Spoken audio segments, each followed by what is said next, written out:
afternoon, and thank you so much for joining us for this demonstration today. I would like to introduce our gold level exhibitor, Mindsigns Health. They are based out of Arizona. If you're not aware of what Mindsigns Health does, they build the AI stack for concussion care, uniting hospital-grade EEG analytics and behavioral monitoring into one secure, intelligent platform. So here to spearhead the demo is CEO and co-founder Michelle Birnbaum. So I welcome Michelle into the webinar, and we'll have a 20-minute demonstration, and at that time, then we will have 10 minutes for Q&A.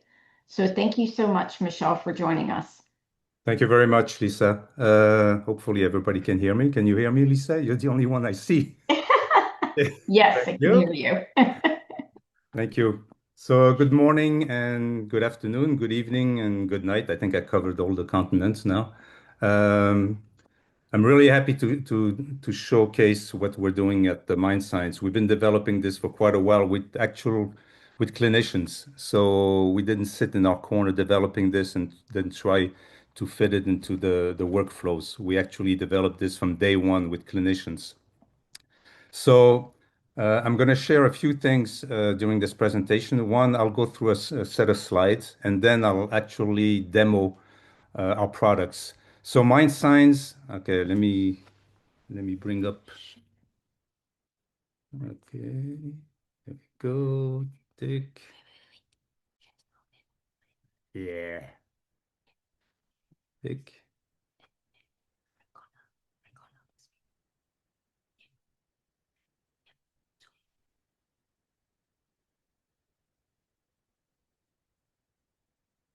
Okay, good. So let me just bear with me. Technical stuff. Okay.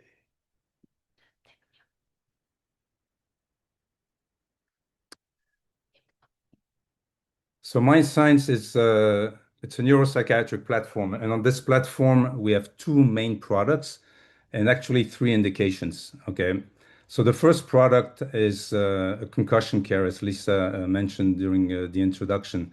And again, we've developed this with a number of clinicians working on concussion and TBI, working with athletes as well as non-athlete patients. And so this is based on the concussion care is based on SCOT-6. We've adapted SCOT-6 to be able to remotely monitor the symptoms and the symptom evolution of concussion.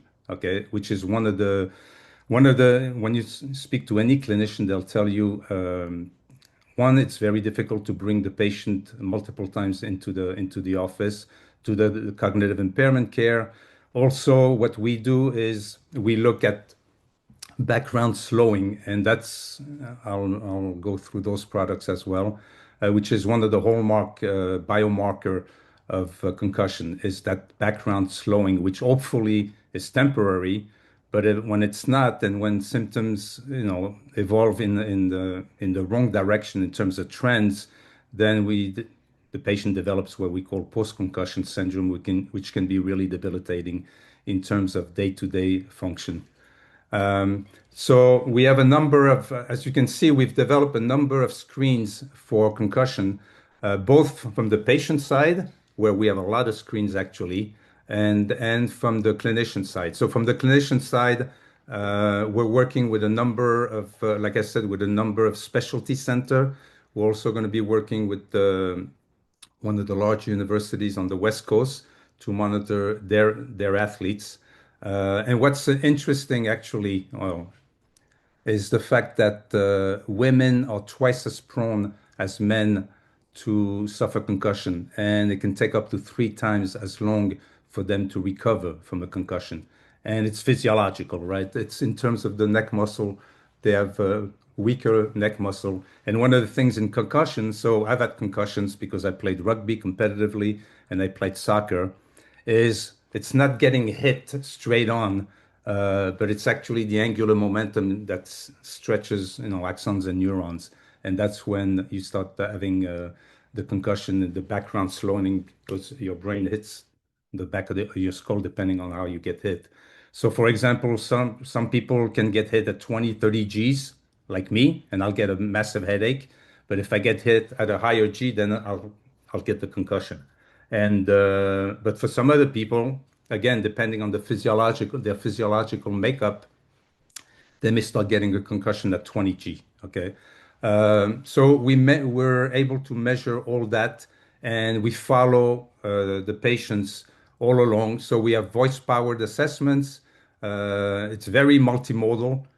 This is depending on the patient's choice. They can either use voice or they can enter it manually depending on how they feel that day. You know, some people may not, one day they wake up, they may not be in the mood to use their voice, so they can just text and use graphics, and it's very easy. It's sliders, a lot of different graphics that are easy to comprehend. There's nothing esoteric. There's no jargon in there from the patient's point of view, right? And as you can see, we also have medication adherence, and for patients that have comorbidities. So, for example, we're at the John Hopkins Symposium this past week, and there were people with that both concussion and they were developing other comorbidities with mental health issues. So we have other modules that we can bring in and out of the patient side, like a safety plan. We have a medication adherence and compliance, which is very important in certain indication, and I'll talk about that later. And then obviously we have the cognitive assessment. So again, like I mentioned before, it's based on SCOT-6, which is a 48 to 72 hours post-acute incident. And we've adapted this. And again, we've worked with a number of specialty centers developing this so it fits not only into the workflow, but it also mimics what they do with basically pen and paper, right? Trying to bring the patient in. And the issue is a lot of time the patient will say, you know, nobody's listening to me. You know, I have these symptoms, which are not necessarily generalized with the rest of the population, of the concussion population. So that's one. The other thing is, as soon as they start feeling a little better, then it's very difficult to bring him back in. And 25 to 30% of these individuals start developing post-concussion syndrome, which, as I mentioned before, is very debilitating in terms of being able to focus, being able to drive. Uh, Basically, it affects your day-to-day functioning. So those are, I'll just run through them. Those are all the various cognitive assessment. And this is some of the patient dashboards that we use, right? It's summarized. We do a summary. And I mean, we're talking to the NIH. Actually, we're putting in a submission to the NIH in September. And one of the things they said is we like the fact that you basically give behavioral nudges. We don't try to change behavior because I've been doing this long enough to know that you don't change people's behavior by just saying, I want to change your behavior. You have to show them things that are actionable from their point of view. And that's what we do. We give little behavioral nudges. For example, sleep. We show them if you sleep a certain number of hours and the quality of your sleep is like this, then this is what happens to your mood and other attributes within the your behavior. So this is the clinician status, right? So this is specifically for concussion. So if you look, as soon as the clinician opens their side of the app, there are four colors, right? Red, orange, green, gray. The red means there are two patients that need attention, okay, because they're trending the wrong way, etc. Three is up to you to decide. Four is no issue, and five, and the gray ones, which is five, means there's five patients that have not, although they've been scripted, the use of the app, they haven't fully onboarded yet. Okay. So if you decide that you want to click on one of those, then it opens the entire patient that are under that particular color. And then you click further onto a specific patient, and then it opens up all their various metrics. So the recovery status, the physical symptoms they're experiencing during that week. And then we do this on a daily, weekly, and monthly basis, and then the cognitive scores and symptoms that they experience. So the other thing is we look at negative symptoms, and so negative symptoms, as you know, most of you know, are really the debilitating symptoms because there's no real medication that can be given for negative symptoms. On the psychosis side, which are the positive symptoms, there are antipsychotics, Gen 1, Gen 2, etc., with various side effects. But on negative symptoms, it's mostly it's talk therapy, rapid eye movement therapy, etc. So we were able to monitor those outside the office because one of the things that when you talk to any therapist, psychologist, which are mostly the people that do the day-to-day work, as opposed to a psychiatrist, which is mostly about following the treatment regimen, making sure the patient is following the treatment regimen. Once my patient leaves the office, I have no idea what's happening to that patient. So what we do is we try to capture that information that everybody knows is on the outside and present it both to a patient and to the clinician in a series of various dashboards, which I've gone over. And here, again, it's very summarized for the clinician because we don't want to overload. There's already enough of a workload on the clinical side. So we show a summary, then up to the clinician to decide whether they want to know more about a specific symptom. And then they start clicking through that specific symptoms and it opens up other dashboards. So again, this is a summary, again, for the clinician on the concussion side. So the physical symptoms, how it trends, which symptoms are presenting, which ones are not presenting anymore, which may be a positive or it may not be a positive. But again, we're not trying to diagnose anything. We're just providing the information to make a better decision, to make a better treatment decision or a change of treatment. So basically, we're a clinical decision support system, right? And then we have recovery status. And again, on the physical symptom side, as you can see here, we provide different sets of information on what the patient is feeling on that particular reporting period. So the concussion, we wouldn't be able to do concussion if we didn't have two pillar two pillar products. Freudian slip on the investment side, sorry. So we have the Neuro Browser, which is an automated EEG interpretation system. Okay, and that we've been developing that for quite a while. It's been fully validated and test bedded in Singapore across the various clusters, health clusters, including Sing Health and NNI, which is the National Neuroscience Institute, which is the reference institute for neurology in Southeast Asia, and basically they put us through the test bedding both in ICU environments and ambulatory environments. Okay, and now we're doing the same with one of the top 5 hospital in the US. Again, doing the same thing, basically demonstrating that we have the same performance from in Singapore that we will have in the US. And so far, so good. And we will be submitting to the FDA in Q3 of this year, again, as software as a medical device 510(k). So those are the various screenshot of the Neuro browser. So as you can see, for those that haven't seen a trace of an EEG, it can get pretty complicated, especially if you start presenting a lot of the different abnormalities that an EEG detects. So an EEG, for those that are not that familiar, detects electrical abnormalities in the brain, whether it's a seizure, whether it's a spike, whether it's slowing. And the way I like to explain it is a seizure is an earthquake, and the spikes are the aftershocks.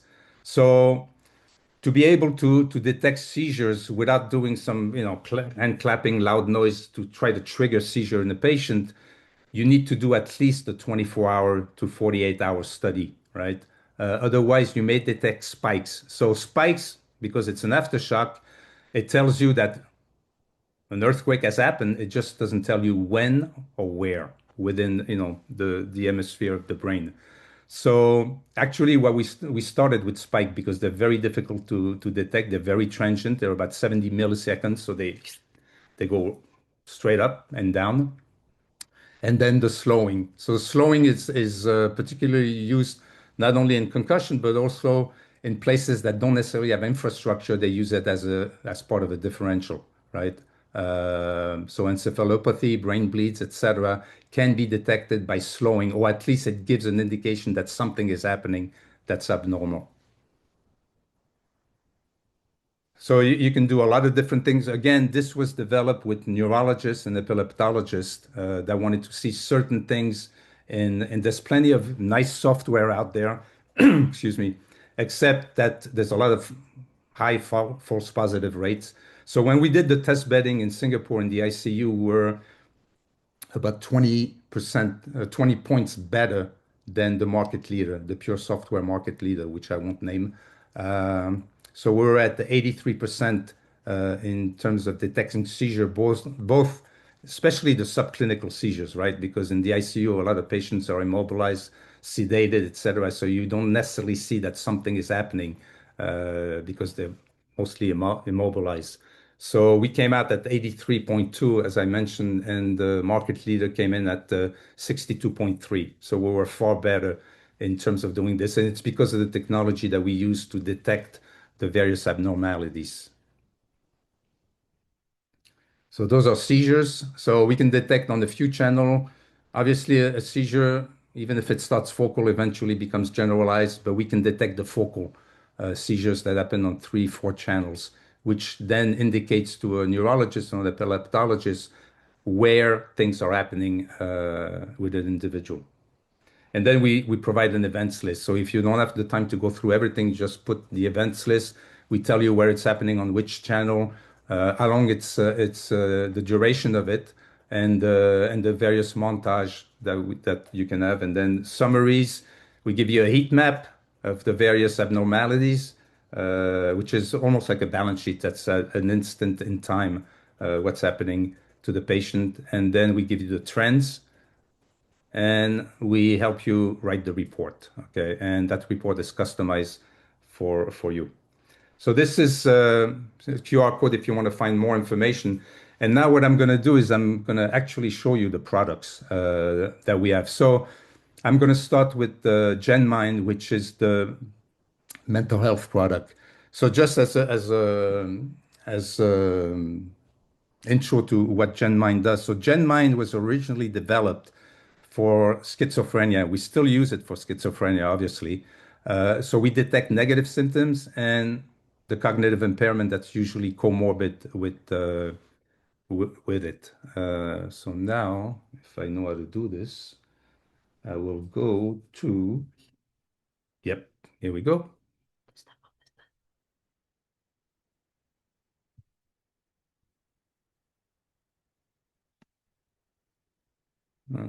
Is it working?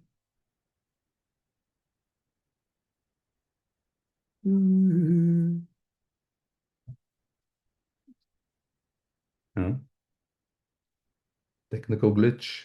Hold on. Bear with me. Working. Hmm. Okay, I'm not going to waste the time. So what's happening is we're going to show you the workflow for the MTBI. So basically, we have a lot of different workflows because again, it's very modular. So we have different workflow, we have different modules, so we can pluck out, put in, etc., depending on the indication that we're working on. So for those that know what negative symptoms are and the fact that they're transdiagnostic. Actually, we've been approached by a number of centers that work on bipolar because in bipolar, negative symptoms present as well, except they're more transient because of the cycling that individuals go through. In schizophrenia, they're pretty stable once you've been able to stabilize them, right? They're pretty steady over time. Whereas in bipolar, they come and go because of the cycling. And when the patient comes in and you ask, about the negative symptoms, there's a lot of recall bias, which makes things more difficult from a treatment point of view. Now, one thing that's interesting about negative symptoms is they present about 70% of the time before psychosis. So there's a lot of interest on early psychosis episodes. And actually, a bit like diabetes, people that are pre-diabetic, you want to manage their glucose level so they don't tilt into a type 2 diabetes, which then becomes a chronic disease, right? More or less. In schizophrenia, if you go into a psychotic episode, then you become chronic. You have the full-blown psychotic negative symptoms and cognitive impairment. Um, so I'm sorry that there's a glitch here. It's not working, so I don't know what's happening. Voila. Hopefully the next one's going to work. So this is the Neuro browser. Um, so here we go. So this is the actual Neuro browser. It's in the cloud. So as you can see, it loads real fast. Uh,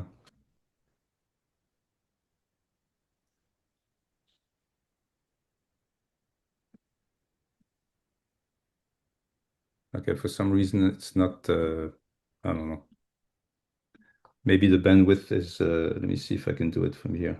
Oh, here we go. Okay, yeah. So as you can see, we have. I can mark things, or I can let the. See, we have the modules right here, the various module spikes, slowing, seizures. We have different montages, and the montages change real fast. Up. We have also sensitivity, right? We also adapt for the various thresholds in terms of the polarities. We can introduce EKGs because a lot of times when you do an EEG, you may want to see also the EKG, so we can introduce that in. We have an artifact detection because there's a lot of artifacts, especially in the ICU, from chewing to lip smacking to the noise of a vent, right? If somebody is on a vent, we have the notch filter. So the notch filter is so if you'll see if I take off the notch filter, uh, right? You can see there's a lot of AC noise, right? So we have this notch filter. So because this is data from Singapore, it's at 50 hertz, whereas in the US it's 60 hertz, and we have that as well. Mhm. Um, and So I'll stop Michelle, there. I'll uh, stop uh, there. yeah, thank you so much for sharing this. I did want to save some time for questions because we do have some coming in through the channel, and this is fascinating. I would love to speak to you more about this, particularly about the negative symptoms. Yep. But Love one to. of the questions that came through was how do you measure the G impact number in real time while someone is playing sports?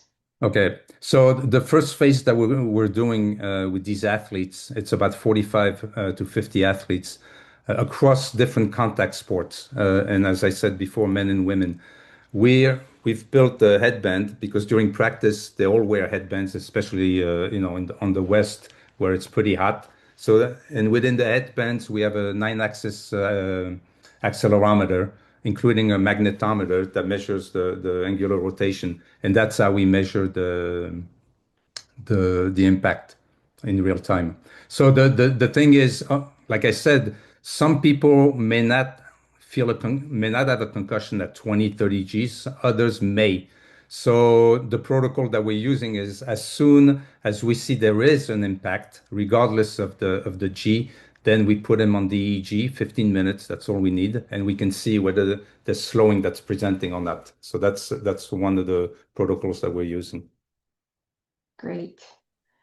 One of the other questions, how do you balance giving patients more self-awareness while avoiding over-monitoring or anxiety about their symptoms? Yeah, great question. I mean, that's one thing that we're very careful about. And so if you look at our dashboard in more detail, you'll see that down to the word that we use. So we work with actually two psychotherapists, and down to the word because we don't want to trigger anything that's not there, right? So we're very careful about that, especially when we have a module on suicidal ideation. So that one, it took us a long time to develop this to make sure that the wording that we use is doesn't trigger anything, right? And we have safety plan, as you saw the safety plan. And in terms of the anxiety or stress of the monitoring, um, that's the other thing that we spend a lot of time on because, as you know, a lot of digital apps, they get used for a month, 2 months, and then they get put in the drawer, right? So I mean, we did that in Singapore. Now we have to show that it works that way in the US, and that's part of the NIH grant that we're submitting is a phase one where we're going to match what we've done in Singapore, which is about 75 to 80% accuracy in detecting and monitoring negative symptoms and cognitive impairment. But again, we ask for consent every day. A lot of people are telling us don't ask for consent every day, but we want to because a patient, depending on where he or she is on the spectrum, will feel different from one day to the other in how they want to provide information. So we give them a lot of latitude in how they use this. They can answer only one question. For example, in the morning check, when they first turn it on, that's fine. We'll just ask a bit more questions later on. We just want to get an overview of the patient's mental status, show that to them, but also show it to the clinician. And then up to the clinician to decide whether they want to use that information or not, or keep it until the next time the patient comes in, because they'll have already quite a bit of information. Wonderful. Thank you. So we have another comment here, obviously excellent product and talk. But one of the questions is regarding the addressing the variability between the modeling. So patients who were, per the report, symptomatic and functioning well below their own baseline, but who were still testing within the normal population range. So that's for which one? For the concussion or for And schizophrenia? that's what actually, I, Nicole, if you are able to put that in, I don't know.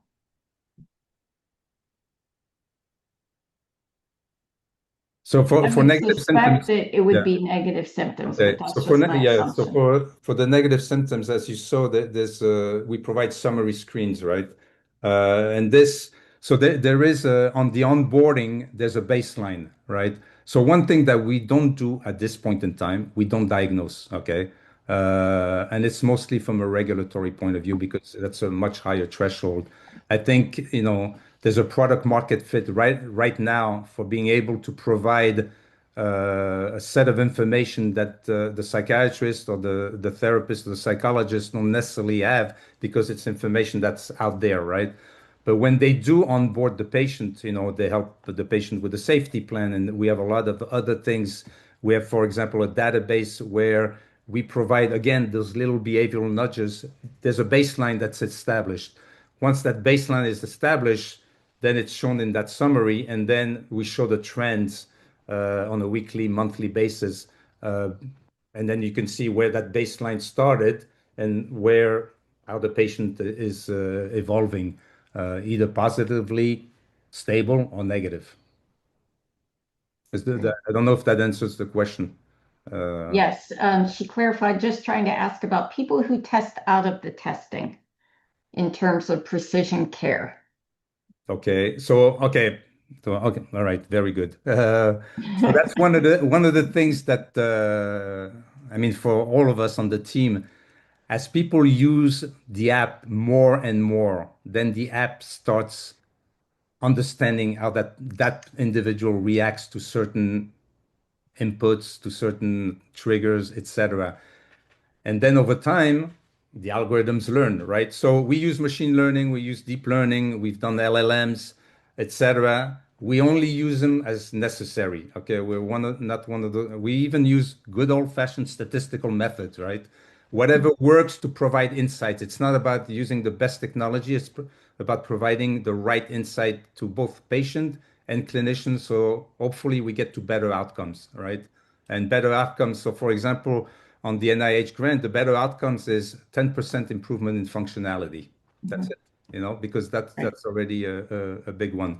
So I mean, that's one of the things that we're shooting at is precision medicine. So some people will test, I mean, some people will also try to game the system, right? And so we use digital phenotyping on top of what we do here. So EMA, what's called EMA, ecological momentary assessment.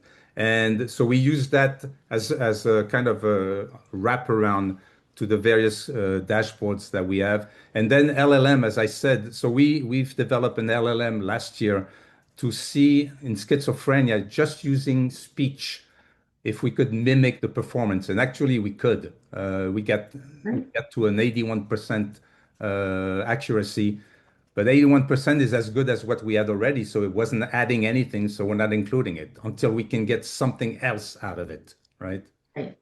Thank you so much. And Michelle and Kevin, this has been a fabulous presentation. We are at time. I encourage everyone on the call, please go to their booth. Look at the other exhibitors as well. We've got phenomenal products here.